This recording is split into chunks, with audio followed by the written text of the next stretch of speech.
If you went to the lake to go fishing and a reliable source told you that 70% of the fish are at the deep end of the lake, would you get your fishing pole out and just sit on the dock? No, you would go to the deep end of the lake. Now, this may sound obvious, but ironically, this is exactly what most editors and videographers do. Let me explain. So this is gonna blow your mind.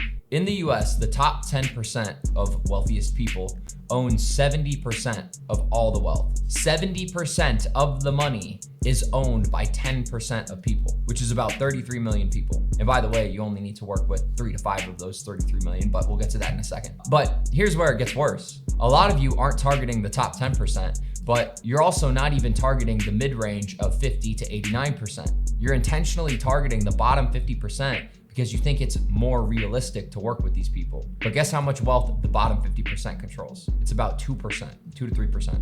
You're fishing on the dock when you know all of the fish are at the deep end of the lake. And if that isn't enough to convince you to start targeting premium clients, let me show you why working with these types of people is actually far easier than you think. And I personally know exactly how this works because I went from shooting frat parties and taking literal $100 projects. What? To working with some of the biggest artists and clients in the music industry, where I charge at the bare minimum $1,000 a day, but typically more, with some of my clients even paying me $2,500 a day. So I want to tell you a story about something that happened to me recently where I picked up a job with a client who I've never worked with before.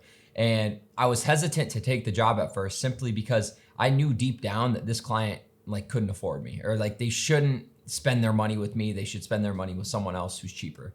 And I even told them this. I told them there are plenty of other people who are capable of doing this job. I just want that to be extremely clear. You do not have to hire me. I was almost trying to talk myself out of it because I just didn't want to do it. And I knew that I shouldn't be working with them. But still, they were adamant about working with me and they were down to pay the price that I wanted. So I charged them $2,200. And I was thinking, you know what? It'll be quick. It'll be easy. I'll be in and out. It's just a one-time thing. It's going to be fine. Everything's going to be good. So I decided to take it. And guess what happened? Oh, hell no, man. What the fuck? I broke my own rule of never working with, broke clients, or just not premium clients. Not that they're broke, but they're not, in that top 10%. But finally, 90 days after I sent the invoice, they finally paid the $2,200. But aside from this, the process of working with this client was just not good. It put way more pressure on me to deliver just an unbelievable product. Ultimately, I had to work harder and longer than I do for my current clients who are just happy to pay me what I want. So it just doesn't make sense. Now you might be thinking,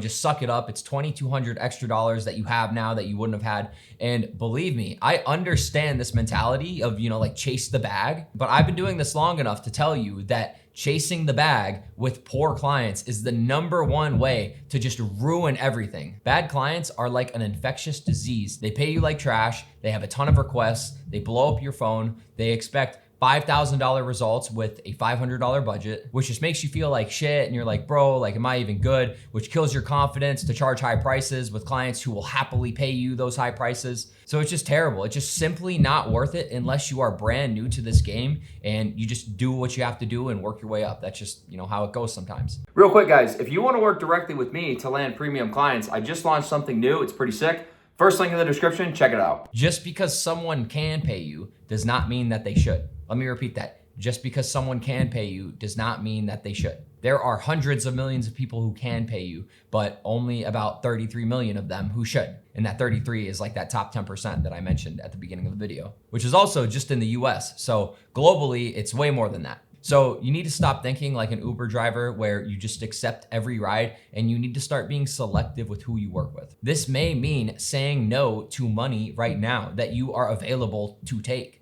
It probably will. And I understand that this is much easier said than done, but bro, there are tons of clients who are happy to pay you tons of money. And the sooner you stop working with these bad clients, the sooner you can actually prioritize working with these good clients. I truly believe that 90% of your success as a freelancer comes down to the clients that you work with and not your skill level or, anything like that. Because you simply can't charge $5,000 a month to someone who makes $10,000 a month. That's half of their income. They're not going to do that. They just don't have enough money. The money literally does not exist. There is not enough of it to give you. So you need to be targeting that top 10%. Now, the problem is a lot of people are scared to even approach these clients, let alone charge them high prices. And this fear comes from believing that you're gonna have to produce an incredible result to justify the high price tag, which is valid and I understand it, but it's actually the opposite. These clients are always the dopest, chillest people. I'm telling you, bro. It's a classic case of the $5,000 client versus the $500 client. The $500 client says, this is a huge investment for me. I need this to look like a Michael Bay movie. Don't mess this up. You know, can we actually do $400? I just had a call with someone who can do $350. And then the $5,000 client says, looks great, money sent, thanks. But that's not even it.